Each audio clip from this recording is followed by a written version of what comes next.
At first it feels personal. A friendly question. A polite smile. And then nothing. No reply. No correction. Just a short pause, followed by the British version of vanishing completely. This is usually the moment when many Americans start wondering if they've done something wrong. And in a way, very gently, very quietly, they have. Not because the question was rude, not because it was offensive, but because it crossed an unspoken rule that Britain takes very seriously. In Britain, how you ask often matters just as much as what you ask, sometimes even more. Welcome back to my channel. If you're new here, please subscribe, like the video, and turn on notifications so you don't miss the next update. The confusion usually begins with good intentions. Americans are famously open, curious, and comfortable starting conversations with strangers. Asking questions feels friendly, efficient, even practical. In the US, it shows interest. In Britain, it can have the opposite effect. That's because British conversation runs on a completely different operating system. Take a familiar scenario. An American approaches a Brit and asks, "So, what do you guys do for fun here?" It sounds harmless, even welcoming. But to British ears, it lands with a soft thud, not because it's insulting, but because it quietly suggests something else entirely. That maybe Britain doesn't have much fun at all. Brits rarely correct this directly. Instead, they respond with a non-answer, a shrug, a vague sound of acknowledgement, and then, slowly, they remove themselves from the interaction. From an American point of view, this feels confusing. From a British point of view, it's conflict avoidance in its purest form. This is the first key to understanding why Americans sometimes get ignored. Brits don't confront, they retreat. Another common moment involves geography. So, is London basically the whole UK? Or, how long does it take to drive from London to Scotland, like an hour? These questions aren't malicious. They're based on scale, maps, and comparison. But in Britain, they signal something risky, a lack of preparation. Brits value subtle competence. Not expertise, just awareness. The idea that you made a small effort before speaking. When a question suggests you didn't, the response isn't anger, it's silence. And in Britain, silence is feedback. Then there's the accent question. Again, usually well meant. Often genuine, but Britain has dozens of accents, each tied to identity, history, and pride. Asking about them is fine, until it's followed by, "So is that, like, British? British?" That's where things start to unravel. Brits hear this not as curiosity, but as flattening, reducing an entire country to one voice, one culture, one idea. Rather than explaining the differences, something they could do passionately, many choose the easier path. They disengage. To Americans, this feels cold. To Brits, it's polite restraint. Because explaining would require correcting. Correcting creates discomfort. And discomfort is avoided at almost any cost. Then come the questions that sound logical but feel socially loud. Why do you drive on the wrong side of the road? Why don't you have air conditioning everywhere? Why is your food like this? In Britain, these aren't questions. They're statements in disguise. Brits hear them as invitations to defend things they never asked to justify. And rather than pushing back, they opt out. They change the subject. Look away. Pretend they didn't hear. This isn't passive aggression. It's passive survival. British humor plays a role too. It thrives on understatement, irony, and implication. Americans tend to communicate more directly. When those styles collide, questions that feel neutral to Americans can feel blunt to Brits. And bluntness in Britain is dangerous.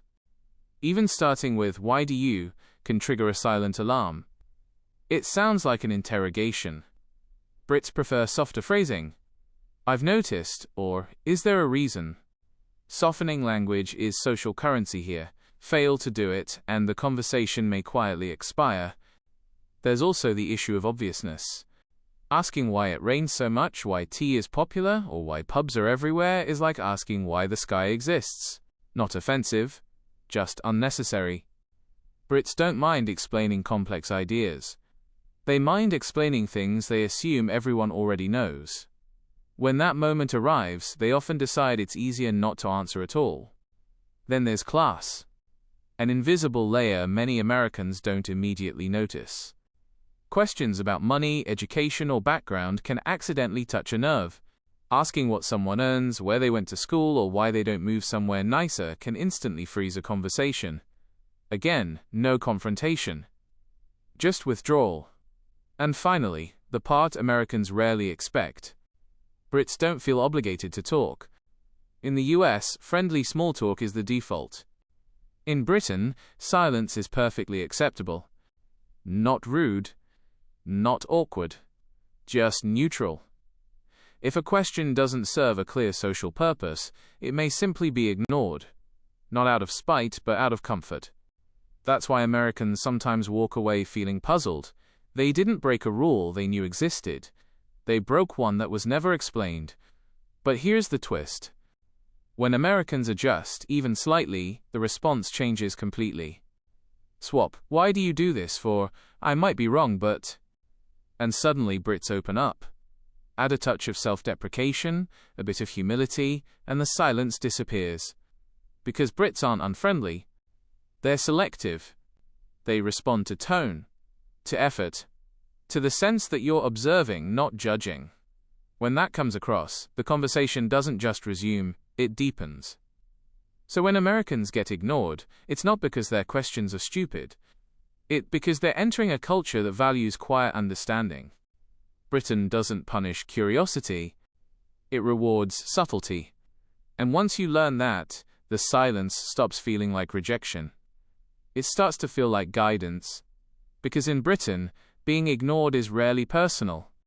It's just the country gently saying, there's a better way to ask. So here's the real question. What's the one thing visitors ask that makes you immediately switch off? Because if there's one thing Britain agrees on, it's this. Silence often says more than words ever could. And this is why silence in Britain isn't empty. It's intentional. It's doing work. Where some cultures fill every gap with words, Britain lets the pause speak first. The absence of an answer is often the answer. Not as punishment, but as information. For Americans, this can feel unsettling. In a culture built on feedback, encouragement and response, being ignored feels like failure. But in Britain, it's often a signal that nothing needs to be said. The conversation has already reached its conclusion. There's also a deep respect for personal space.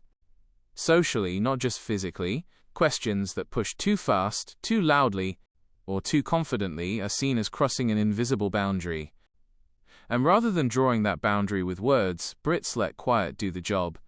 This is why British politeness can feel confusing. It isn't about pleasing everyone.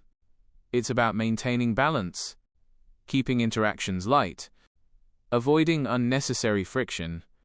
Silence is simply the cleanest tool available.